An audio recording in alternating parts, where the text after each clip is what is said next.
91 সালের মতো একটি নির্বাচন করতে এত সংস্কারের দরকার, যে সংস্কার দিয়ে জনগণ 40 টাকা চাল কিনতে পারবে, সেই সংস্কার আমার দরকার। আমি এই অন্তর্বর্তীকালীন সরকারের কোনো কিছুর বিষয়ে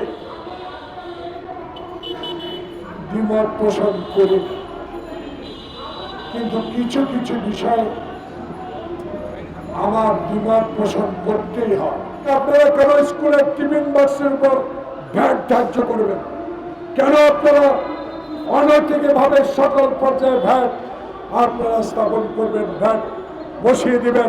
বাংলাদেশের 18 কোটি মানুষ শেখ হাসিনার বিরুদ্ধে ঐক্য যে ইতিহাস রচনা করেছে, সেই ইতিহাসকে সম্মান দিতে হলে আপনাকে আপনার উপদেষ্টার কাছ থেকে সৎ উপদেশ নিয়ে অবিলম্বে রোজার আগে যেই দলের হোক, যেই মতের হোক, এখন তা আওয়ামী লীগ নাই, তাহলে কারা, কি কার ইঙ্গিতে, কিসের আলামত এখনো 80 টাকায় চাল কিনতে হয়? এসবের জবাব আপনি তো দিতে হবে। ক্ষমতা তো আপনি, তত্ত্বাবধায়ক সরকারের কাছে অনুরোধ রইল, আপনি আজকে দেখুন, সরকার তো নির্বাচিত, সরকার তো ছাত্র জনগণের আন্দোলনের সরকার, তাহলে আপনারা কেন স্কুলের টিফিন বক্সের উপর ভ্যাট ধার্য করবেন? কেন আপনারা অনৈতিক ভাবে সকল পর্যায়ে ভ্যাট আপনারা স্থাপন করবেন, ভ্যাট বসিয়ে দিবেন, যেটা জনগণের আওতায় থাকবে না? জনগণ এমনি দিশাহারা। যেখানে 10,000 টাকা মাস যেত, এখন 25,000 টাকা দিন অতিবাহিত করা যায় না।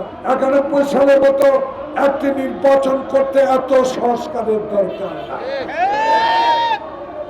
যে সংস্কার প্রয়োজন, যে সংস্কার দিয়ে জনগণ 40 টাকা চাল কিনতে পারবে, সেই সংস্কার আমার দরকার। এমন সংস্কার দরকার।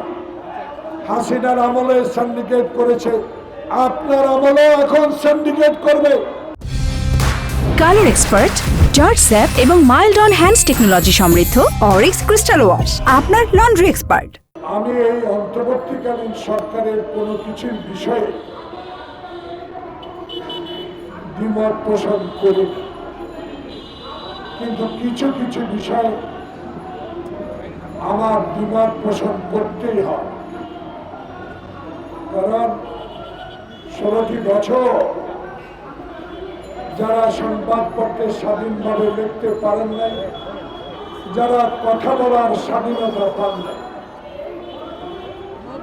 যারা গণতন্ত্রের কথা বললেও মামলা খেয়েছেন,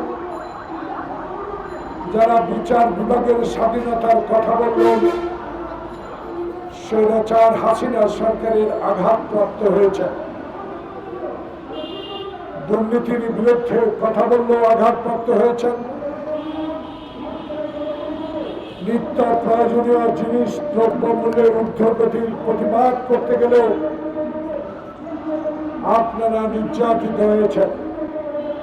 আজকে এই সকল নির্যাতিত নেতারা, সংবাদপত্রের কর্মী ভাইরা স্বাধীনভাবে কিছু কথা আপনারা বলতে পারেন, সেই কথাগুলো যদি সরকারের কর্মবছরে না আসে, তাহলে এই জুলাই আগস্টের অভ্যুত্থান আর বিপ্লব যে নামেই ডাকেন, সেটা ফলপ্রসূ হবে না।